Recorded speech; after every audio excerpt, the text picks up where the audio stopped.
Salt Papi reaksyon sa kanyang pagkatalo kay Tony Ferguson. Sinabi ni Salt Papi hindi naman daw siya nasaktan sa suntok ni Ferguson. Maaga lang daw hininto ng referee.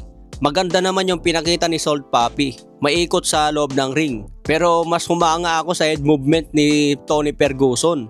Pero maganda pa rin yung ginawa ni Salt Papi kasi na-outbox niya si Tony Ferguson sa round 1 and 2. Maganda sana kung nag-pressure konti si Salt Papi mga tol. Pinakita sana niya na mas maganda ang kanyang boxing skills kumpara kay Tony Ferguson. Ang kagandaan sa pinakita ni Ferguson, aggressor. So kahit tinatamaan ng suntok, umiilag siya, then kumaka-counter din.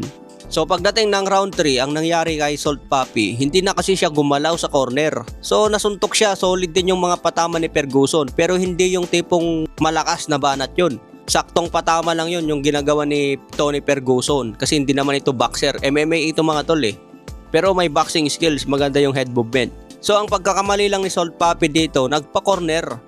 Pagdating sa corner, nasuntok siya ng mga solid. Tapos di na gumalaw yung paa. Umisteady na lang siya, nag-cover.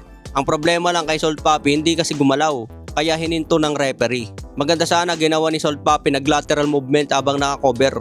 Lumayo dun sa corner. Hindi sana yun hininto ng referee kung gumalaw siya. Medyo maaga talaga yung pagkatigil ng referee. Sayang, panalo na sana si Salt Papi doon kung gumalaw-galaw na lang siya. Na-stuck kasi siya sa pagiging aggressor ni Tony Ferguson. Pero syempre malaking bagay kasi ang nababawas sa stamina kapag magalaw ka eh. The more na mas marami kang galaw sa loob ng ring, the more nakakain ka ng stamina. Si Tony Ferguson, ang kagandaan dyan, warrior talaga ito. Kahit tatamaan mo ito ng solid, talagang babakbakin ka nito. Kapag warrior ang isang boksingero, pupunta yan sa ring para pumatay. Handa na yan mamatay at pumatay sa ring. Sayang lang dahil natalo si Salt Papi via stoppage sa round 3. Super middleweight ang pinaglabanan nila mga tol dahil ang timbang nila 168 pounds eh. Sa iba pang balita, Rolly Romero talagang gigil sa training mga tol. Pinag-aandaan talaga ang susunod niyang laban.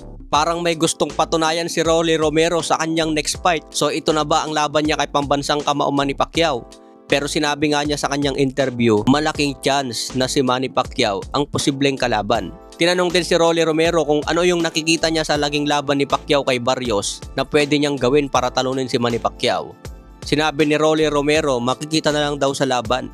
So pansin ko kay Romero ngayon, hindi niya tinatrust talk si Manny Pacquiao, no? Sinasabi lang niya na gusto niyang labanan si Pacquiao, pero hindi niya tinatrust talk o sinasabihan ng mga masasamang salita. Kilala naman si Rolly Romero na trash talker din ito mga tol. Sinasabi niya kung ano yung gusto niya.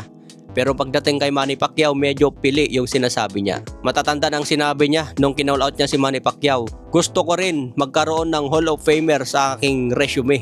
Malaking legacy din daw ito kung makalaban niyang isang pambansang kamao. So nakataya dyan ang WBA belt mga tol kung matuloy na ang Romero versus Pacquiao. Okay mga tol, hanggang sa muling updates.